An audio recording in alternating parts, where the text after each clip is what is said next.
Amaziah was 25 years old when he began to reign, and he reigned 29 years in Jerusalem. His mother's name was Jehoiadan of Jerusalem, and he did what was right in the eyes of the Lord, yet not with a whole heart. And as soon as the royal power was firmly his, he killed his servants who had struck down the king his father. But he did not put their children to death according to what is written in the law in the book of Moses, where the Lord commanded, Fathers shall not die because of their children, nor children die because of their fathers, but each one shall die for his own sin. Then Amaziah assembled the men of Judah and set them by fathers' houses under commanders of thousands and of hundreds for all Judah and Benjamin. He mustered those 20 years old and upward, and found that they were 300,000 choice men, fit for war, able to handle spear and shield. He hired also 100,000 mighty men of valor from Israel for 100 talents of silver. But a man of God came to him and said, O king, do not let the army of Israel go with you, for the Lord is not with Israel, with all these Ephraimites. But go, act, be strong for the battle. Why should you suppose that God would cast you down before the enemy? For God has power to help or to cast down. And Amaziah said to the man of God, But what shall we do about the 100 talents that I have given to the army of Israel? The man of God answered, The Lord is able to give you much more than this. Then Amaziah discharged the army that had come to him from Ephraim to go home again. And they became very angry with Judah and returned home in fierce anger. But Amaziah took courage and led out his people and went to the valley of Salt and struck down 10,000 men of Seir. The men of Judah captured another 10,000 alive and took them to the top of a rock and threw them down from the top of the rock, and they were all dashed to pieces.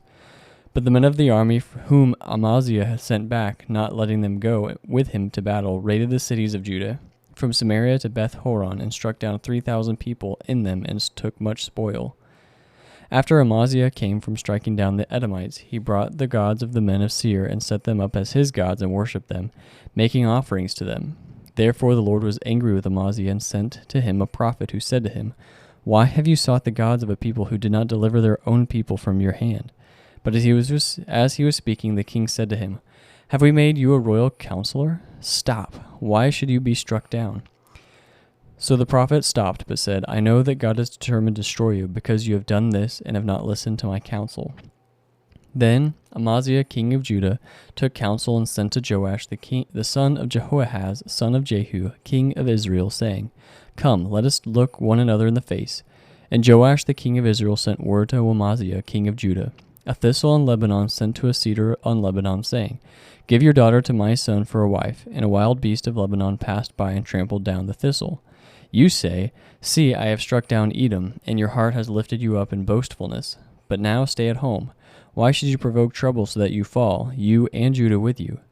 But Amaziah would not listen, for it was of God, in order that he might give them into the hand of their enemies, because they had sought the gods of Edom. So Joash king of Israel went up, and he and Amaziah king of Judah faced one another in battle at Beth Shemesh, which belongs to Judah. And Judah was defeated by Israel, and every man fled to his home. And Joash king of Israel captured Amaziah king of Judah, the son of Joash, son of Ahaziah, at Beth Shemesh, and brought him to Jerusalem, and broke down the wall of Jerusalem for 400 cubits, from the Ephraim gate to the corner gate. And he seized all gold and silver, and all the vessels that were found in the house of God, in the care of Obed-Edom. He seized also the treasuries of the king's house, also hostages, and he returned to Samaria.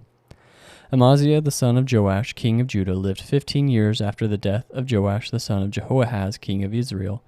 Now the rest of the deeds of Amaziah, from first to last, are they not written in the book of the kings of Judah and Israel? From the time when he turned away from the Lord, they made a conspiracy against him in Jerusalem, and he fled to Lachish. But they sent after him to Lachish and put him to death there. And they brought him up upon horses, and he was buried with his fathers in the city of David.